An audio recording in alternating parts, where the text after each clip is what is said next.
Hey guys, so we're going to span 1982 to 1992. And I varied the locations a little bit just to be fair to the people down south. Even though people in Colorado probably don't think they're down south. So.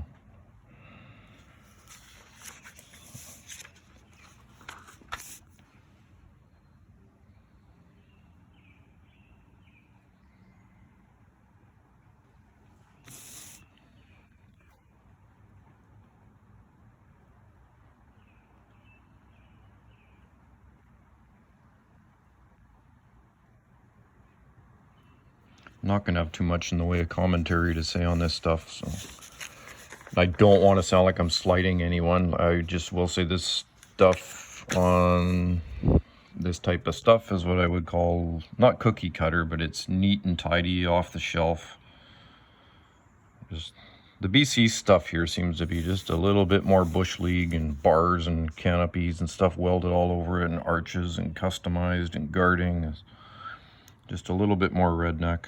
This stuff's a little bit more prim and proper, stateside, a little bit more out of the box.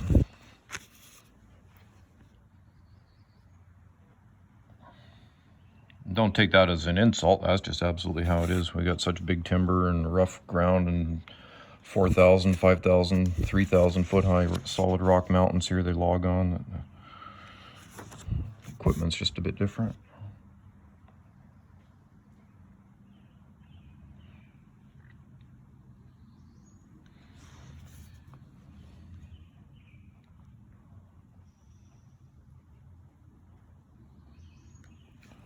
Not too many pictures here. It's hardly nothing here.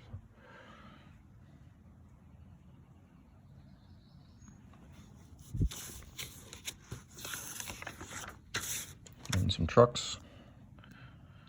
The universal crossover. Trucks are trucks. Good old Kenworth's a good old Kenworth anywhere.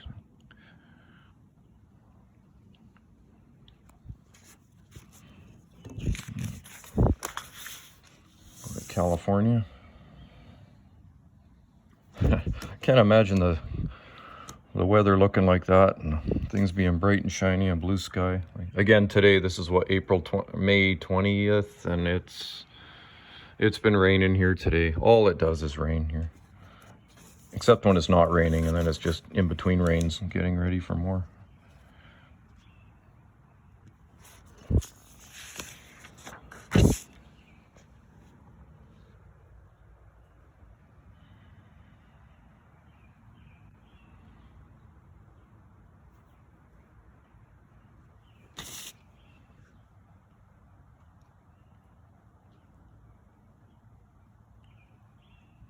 $1988, that was one of the vintage ones. I think they came out.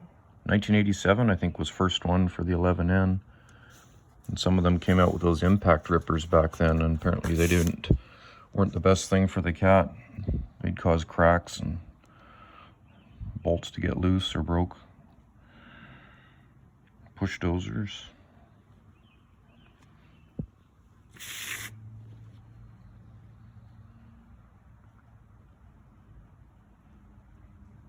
And I'd said before, you just don't see open cabbed machines up here. Like in a grader, you wouldn't see that unless it was like 1950s Alice Chalmers or Adams or Wabco. Even that, a rock truck without a door, you'd never see that here. Ever, ever, never. Unless it was upside down and they were salvaging it off the side of a road because it had gone off the mountain.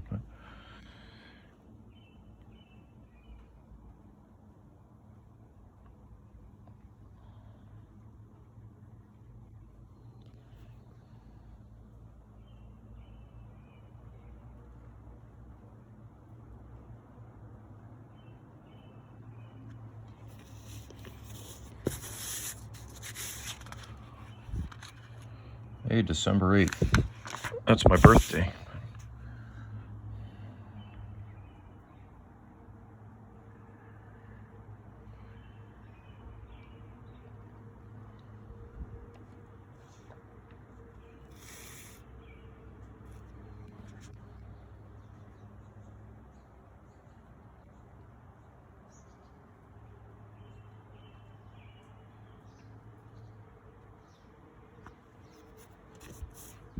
1989.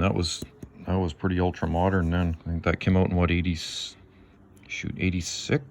The curved marker lights and hood.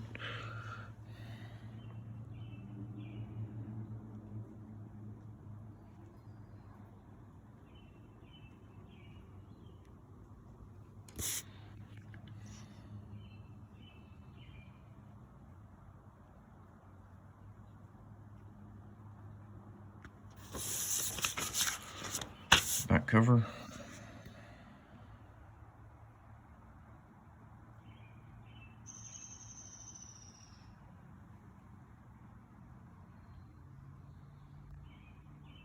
Here in BC, you wouldn't see a partial cab. That would always have the sweeps or the limb risers on it, just about 8-9 times out of 10.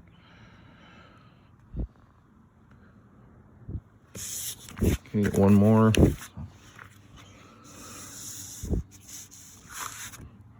From BC.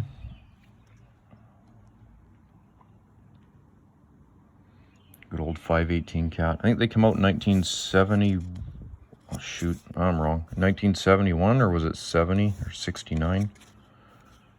Just about 50 years on the nose they came out ago.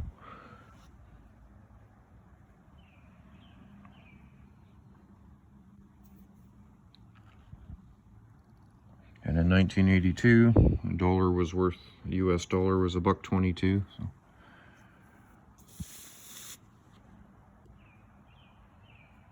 I say the BC stuff always had lots of canopy, lots of guarding.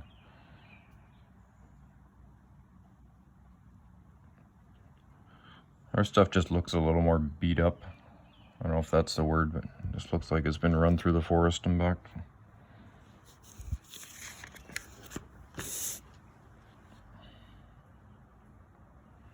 And we saw these thick tanks on the lids here. That was a water tank for fire suppression, safety, firefighting. Well, not firefighting, you wouldn't get very far with that, but you put a campfire out. So when they're working during fire season, in case they need some onboard water, they got some on top.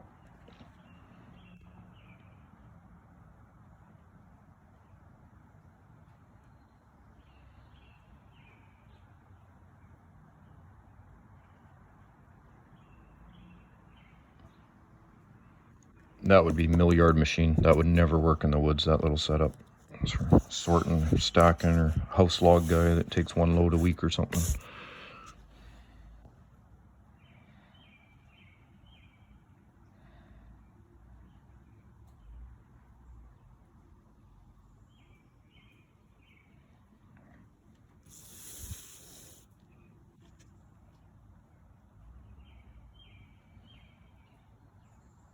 And if you're lucky enough like I am, you've got the big Ertl 1981 John Deere 740 line skidder model.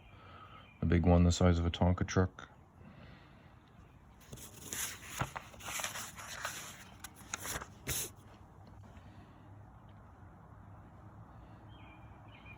And the car speaks for itself. I'm a Chevy guy.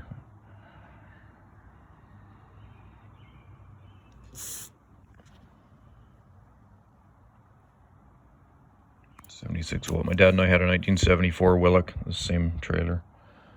They're heavy, had 22-inch rails, so they sat a little bit higher than a normal one.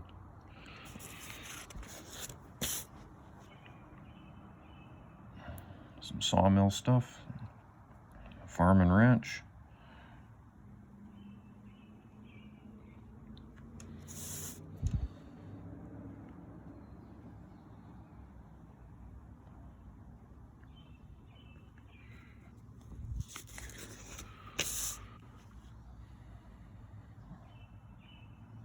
And the mighty C500 with the 8 or 10-inch lift kit on the cabs. They came that way, lifted way up, kind of like a Pacific.